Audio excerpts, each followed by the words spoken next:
हाँ जी, अज की वीडियो बड़ी खास वीडियो आ। वो किद्दां भी यह जी वीडियो तुसी यूट्यूब के उत्ते ना घट ही वेखी होनी है। तो अज की वीडियो दे विच मैं तुहानूं कोई जानकारी दूंगा नहीं, बल्कि तुहाडे कोलों जानकारी लऊंगा जिहड़ी कि तुसी अपने कमेंटां राही मैनूं देनी आ। भी जे मैं कोई गलत गल कीती है ना तो तुसी मेरी सलाह जरूर करनी आ भी खालिद भाई आ गल जिहड़ी है ना यह तू गलत कीती है। अस्सलाम वालेकुम, की हाल आ दोस्तों ते चढ़दे पंजाब दे मित्रों, सत श्री अकाल। मैं तुहाडा वीर राणा खालिद मकबूल। पंजाब दी धरती दे जिन्ने भी वीरे वीडियो बनाते हैं यूट्यूब ते सोशल मीडिया ते हैगे आ ना, ते वो अपनी वीडियो दे विच पंजाबी माँ बोली ते पंजाब दी रैतल बैतल दा जिथे जिक्र करते हैं ना, वो उत्थे पंजाब दी सकाफत दा यानी कि साडे कल्चर दा गल भी जरूर करते हैं। जे असी पंजाब दी सकाफत जिहड़ा साडा कल्चर आ ना, इहनूं जे इहदी असी वंड चार हिस्सिਆਂ ਦੇ ਵਿੱਚ करिए ना, तो एक हिस्सा जिहड़ा ना वो साडे रिवाज आ, साडियां रस्मां। ते अज दी वीडियो दे विच जिहड़े रस्मों रिवाज दे उत्ते मैं गल करूँगा ना, उन्हां दे विच सब तो पहला नंबर जिहड़ा मैं ना वो मैं दहेज नूं दूँगा, ते दूजा नंबर मैं दूँगा संधारा, तीजा नंबर मैं दूँगा छूछक नूं, ते चौथा नंबर मैं दूँगा सेवा लड़ी, पंजवां भात, छेवां लद्दा ते सतवां नंबर मैं दूँगा जुदागे नूं। ये ਜਿਹੜੇ भी रिवाजां की मैं गल कीती है ना बदकिस्मती दे नाल, ये सारे दे सारे रिवाज जिहड़े आ ना ये साडी धी धियाणी ते उहदे पेकिਆਂ ਦੇ ਨਾਲ जुड़े हुए हैं। ਜਦੋਂ ਸਾਡੇ ਬਜ਼ੁਰਗਾਂ ਨੇ ਸਿਆਣਿਆਂ ਨੇ ਇਹ ਰਿਵਾਜ ਬਣਾਏ ਸੀ ਨਾ, ਉਹਨਾਂ ਨੇ ਉਸ ਵੇਲੇ ਤਾਂ ਇਹ ਸੋਚ ਕੇ ਬਣਾਏ ਸੀਗੇ ਵੀ ਇਹਦੇ ਨਾਲ ਅਸੀਂ ਆਪਸ ਦੇ ਵਿੱਚ ਜੁੜੇ ਰਵਾਂਗੇ, ਸਾਡੀ ਜਿਹੜੀ ਰੈਤਲ ਬੈਤਲ ਆ ਜਾਂ ਅਸੀਂ ਇੱਕ ਦੂਸਰੇ ਦੇ ਨਾਲ ਮੇਲ ਮਿਲਾਪ ਜਿਹੜਾ ਨਾ ਉਹ ਸਾਡਾ ਰਹੂਗਾ, ਤੇ ਇੱਕ ਦੂਸਰੇ ਦੇ ਨਾਲ ਸਾਡਾ ਮੇਲ ਜੋਲ ਜਿਹੜਾ ਨਾ ਉਹ ਵਧੂਗਾ। ਤੇ ਕਿਧਰੇ ਨਾ ਕਿਧਰੇ ਇਹਦੇ ਵਿੱਚ ਇਹ ਵੀ ਗੱਲ ਹੈ ਸੀਗੀ ਵੀ ਇੱਕ ਦੂਜੇ ਦੀ ਜਿਹੜੀ ਹੈ ਨਾ ਉਹ ਮਦਦ ਵੀ ਹੋਊਗੀ, ਇੱਕ ਦੂਸਰੇ ਦਾ ਅਸੀਂ ਖਿਆਲ ਰੱਖਾਂਗੇ। ਤੇ ਇਹ ਜਿਹੜੇ ਰਿਵਾਜ ਆ ਇਹ ਸਾਡੀ ਮਜ਼ਹਬ ਧਰਮ ਜਾਂ ਦੀਨ ਦਾ ਹਿੱਸਾ ਨਹੀਂ ਸੀ, ਲੇਕਿਨ ਇਹ ਅੱਜ ਕੱਲ੍ਹ ਬਣ ਗਏ ਹੋਏ ਆ, ਬਲਕਿ ਇਹ ਸਾਡੇ ਗਲ ਦੀ ਹੱਡੀ ਬਣ ਗਏ ਹੋਏ ਆ। ਤੇ ਅਸੀਂ ਇਹਨਾਂ ਤੋਂ ਜਾਨ ਛਡਾਣਾ ਵੀ ਚਾਹੀਏ ਨਾ, ਤੇ ਹੁਣ ਬਹੁਤ ਔਖੀ ਹੋ ਗਈ ਹੋਈ ਆ। ਮੇਰਾ ਨਹੀਂ ਖਿਆਲ ਕਿ ਅਸੀਂ ਇਹਨਾਂ ਰਿਵਾਜਾਂ ਦੇ ਕੋਲੋਂ ਅਸੀਂ ਆਪਣੀ ਜਾਨ ਛਡਾ ਲਾਂਗੇ। ਸਭ ਤੋਂ ਪਹਿਲਾਂ ਜੇ ਅਸੀਂ ਗੱਲ ਕਰੀਏ ਨਾ ਦਹੇਜ ਦੀ, ਇਹ ਅਸੀਂ ਦਹੇਜ ਜਦੋਂ ਇਹ ਰਿਵਾਜ ਪਿਆ ਹੋਣਾ ਸਾਡੇ ਬਜ਼ੁਰਗਾਂ ਨੇ, ਜਦੋਂ ਇਹ ਸਿਰਫ ਇਸ ਵਾਸਤੇ ਸਿਰਫ ਇਹਦੀ ਇੰਨੀ ਕੀ ਲੋੜ ਸੀਗੀ ਵੀ ਅਸੀਂ ਕੋਈ ਚਾਰ ਭਾਂਡੇ ਕੋਈ ਦੋ ਚਾਰ ਬਰਤਨ ਦੀਆਂ ਚੀਜ਼ਾਂ ਜਿਹੜੀ ਆਪਣੀ ਧੀ ਧਿਆਣੀ ਨੂੰ ਦੇ ਦਈਏ ਵੀ ਉੱਥੇ ਜਾ ਕੇ ਉਹ ਨਾ ਤੰਗ ਨਾ ਹੋਵੇ, ਕੋਈ ਜਾਂਦੇ ਉਹਨੂੰ ਕਿਸੇ ਚੀਜ਼ ਦੀ ਜੇ ਲੋੜ ਹੋਵੇ ਨਾ ਤੇ ਉਹ ਕਿਸੇ ਦੇ ਮੂੰਹ ਅੱਲੇ ਨਾ ਵੇਖੇ ਜਾਂ ਕਿਸੇ ਅੱਲੇ ਨਾ ਤੱਕੇ। ਪਰ ਹੁਣ ਕੀ ਹੋ ਗਿਆ ਹੋਇਆ, ਹੁਣ ਇਹ ਜਿਹੜੀ ਆ ਨਾ ਇਹ ਡਿਮਾਂਡ ਬਣ ਗਈ ਹੋਈ ਆ। ਹੁਣ ਇਹ ਲੋਕ ਧੱਕੇ ਨਾਲ ਜਿਹੜਾ ਨਾ ਜਹੇਜ ਦੀ ਗੱਲ ਕਰਦੇ ਆ ਔਰ ਮੂੰਹ ਪਾੜ ਕੇ ਮੰਗਦੇ ਆ ਤੇ ਕਹਿੰਦੇ ਆ ਸਾਨੂੰ ਫਲਾਣੀ ਚੀਜ਼ ਵੀ ਚਾਹੀਦੀ ਆ, ਮੋਟਰਸਾਈਕਲ ਚਾਹੀਦਾ, ਸਾਨੂੰ ਗੱਡੀ ਚਾਹੀਦੀ ਆ। ਯਾਨੀ ਕਿ ਗੱਲ ਬਹੁਤ ਵੱਧ ਗਈ ਹੋਈ ਆ। ਤੇ ਇਹ ਸਾਰਾ ਕੁਝ ਕੀਤਾ ਕਿਹਨਾਂ ਨੇ ਆ, ਜਿਨ੍ਹਾਂ ਲੋਕਾਂ ਦੇ ਕੋਲ ਪੈਸਾ ਆ ਗਿਆ ਸੀ, ਜਿਹੜੇ ਨਵੇਂ ਅਮੀਰ ਹੋ ਗਏ ਸੀ, ਚਾਹ ਦੇ ਵਿੱਚ ਉਹਨਾਂ ਨੇ ਕਰਦਿਆਂ ਇਹ ਗੱਲ ਇੱਥੇ ਤੱਕ ਵਧਾਤੀ। ਤੇ ਜਿਹੜੇ ਗਰੀਬ ਆ ਨਾ, ਗਰੀਬ ਗੁਰਬਾ ਮਾੜੇ ਲੋਕ, ਉਹਨਾਂ ਵਾਸਤੇ ਇਹ ਗੱਲ ਅਜ਼ਾਬ ਬਣ ਗਈ ਹੋਈ ਆ, ਮੁਸੀਬਤ ਬਣ ਗਈ ਹੋਈ ਆ ਵੀ ਅੱਜ ਧੀ ਧਿਆਣੀਆਂ ਦੇ ਜਿਹੜੇ ਰਿਸ਼ਤੇ ਆ ਨਾ ਉਹ ਇਸ ਰਿਵਾਜ ਦੀ ਵਜ੍ਹਾ ਨਾਲ ਔਖੇ ਹੋ ਗਏ ਹੋਏ ਆ। ਕੁੜੀਆਂ ਦੀਆਂ ਉਮਰਾਂ ਲੰਘੀਆਂ ਜਾਂਦੀਆਂ, ਸਿਰਫ ਕੀ ਆ ਪੈਸਾ ਬਣਾਉਣ ਦੇ ਚੱਕਰ ਦੇ ਵਿੱਚ, ਦਹੇਜ ਦਾ ਪੈਸਾ ਇਕੱਠਾ ਕਰਨ ਦੇ ਚੱਕਰ ਦੇ ਵਿੱਚ ਨਾ ਮਾਪੇ ਜਿਹੜੇ ਆ ਉਹ ਬਹੁਤ ਤੰਗ ਹੋ ਜਾਂਦੇ ਆ ਤੇ ਰਿਸ਼ਤਿਆਂ ਤੋਂ ਇਨਕਾਰ ਹੋ ਜਾਂਦਾ। ਜਿਹਦੇ ਕੋਲ ਪੈਸਾ ਨਹੀਂ ਹੈ, ਦਹੇਜ ਦੇਣ ਦੀ ਤਾਕਤ ਨਹੀਂ ਹੈਗੀ, ਉਹਨਾਂ ਦੇ ਰਿਸ਼ਤੇ ਉਨੇ ਹੀ ਜਿਹੜੇ ਆ ਨਾ ਦੇਰ ਨਾਲ ਹੁੰਦੇ ਆ, ਉਨਾ ਹੀ ਉਹਨਾਂ ਦੇ ਵਿੱਚ ਲੇਟ ਹੋ ਜਾਂਦੀ ਹੈ। ਫਿਰ ਦੂਜਾ ਰਿਵਾਜ ਦੀ ਜਿਹਦੀ ਮੈਂ ਗੱਲ ਕੀਤੀ ਹੈਗੀ ਆ ਉਹ ਆ ਸੰਧਾਰਾ। ਉਹ ਸਾਡੇ ਇੱਥੇ ਲਹਿੰਦੇ ਪੰਜਾਬ ਦੇ ਵਿੱਚ ਤਾਂ ਹੁਣ ਉਹ ਰਿਵਾਜ ਹੈ ਨਹੀਂ, ਕਿਧਰੇ ਦੇਖਣ ਨੂੰ ਵੀ ਨਹੀਂ ਲੱਭਦਾ। ਪਰ ਮੈਨੂੰ ਇੰਝ ਲੱਗਦਾ ਕਿ ਉਹ ਸਾਡੇ ਚੜ੍ਹਦੇ ਪੰਜਾਬ ਦੇ ਵਿੱਚ ਹਲੇ ਵੀ ਸੰਧਾਰੇ ਦਾ ਰਿਵਾਜ ਕਿਧਰੇ ਨਾ ਕਿਧਰੇ ਜ਼ਰੂਰ ਹੋਣਾ ਆ ਤੇ ਹੈ ਆ। ਉਹ ਇੱਦਾਂ ਸੀ ਵੀ ਜਦੋਂ ਸਾਉਣ ਦਾ ਮਹੀਨਾ ਆਉਂਦਾ ਸੀ, ਧੀ ਧਿਆਣੀਆਂ ਨੇ ਨਾ ਇੱਕ ਮਹੀਨੇ ਵਾਸਤੇ ਜਿਹੜੇ ਉਹਨਾਂ ਦੇ ਸਹੁਰੇ ਸੀ ਉਹਨਾਂ ਨੂੰ ਉਹਨਾਂ ਦੇ ਘਰ ਘਲਾਉਂਦੇ ਹੁੰਦੇ ਸੀ।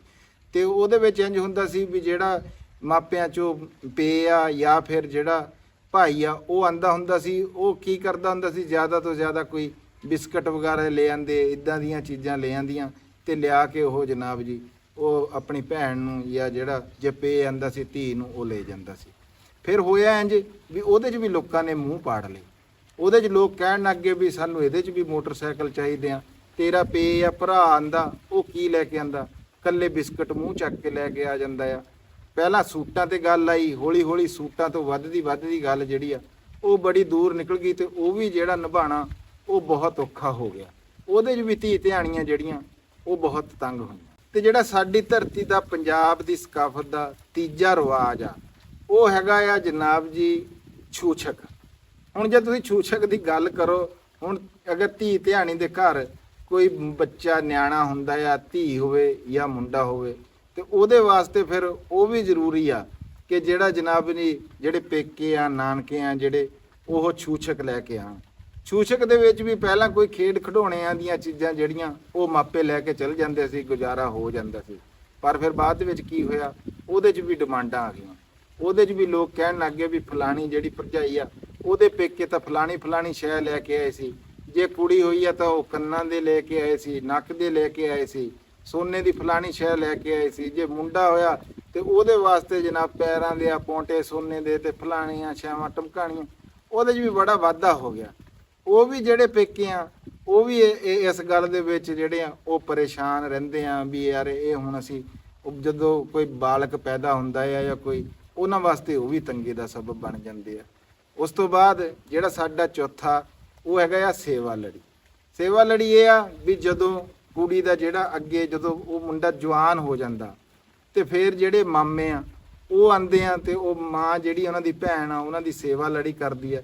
ਉਹਦੇ ਵਿੱਚ ਵੀ ਪਹਿਲਾਂ ਤਾਂ ਉਹ ਜੋ ਉਹਨਾਂ ਦੀ ਜੇਬ ਵਿੱਚ ਸਰਿਆ ਬਣਿਆ ਆ ਉਹ ਦੇ ਕੇ ਗੁਜ਼ਾਰਾ ਹੋ ਜਾਂਦਾ ਸੀ। ਪਰ ਹੁਣ ਕੀ ਹੁੰਦਾ, ਉਹਦੇ 'ਚ ਵੀ ਹੁਣ ਡਿਮਾਂਡ ਆ ਵੀ ਫਲਾਣੀ ਸ਼ੈ ਚਾਹੀਦੀ ਆ, ਇੰਨੇ ਪੈਸੇ ਫਲਾਣੇ ਨੇ ਦਿੱਤੇ ਆ, ਫਲਾਣੇ ਨੇ ਤਾਂ ਲੱਖ ਰੁਪਈਆ ਦਿੱਤਾ ਸੀਗਾ, ਤੁਸੀਂ ਵੀ ਉਹ ਲੱਖ ਰੁਪਏ ਦਾ ਇੰਤਜ਼ਾਮ ਕਰਕੇ ਲੈ ਕੇ ਆਇਓ।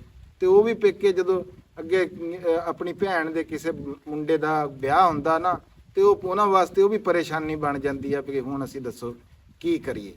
ਉਸ ਤੋਂ ਬਾਅਦ ਆ ਜਾਂਦਾ ਆ ਭਾਤ।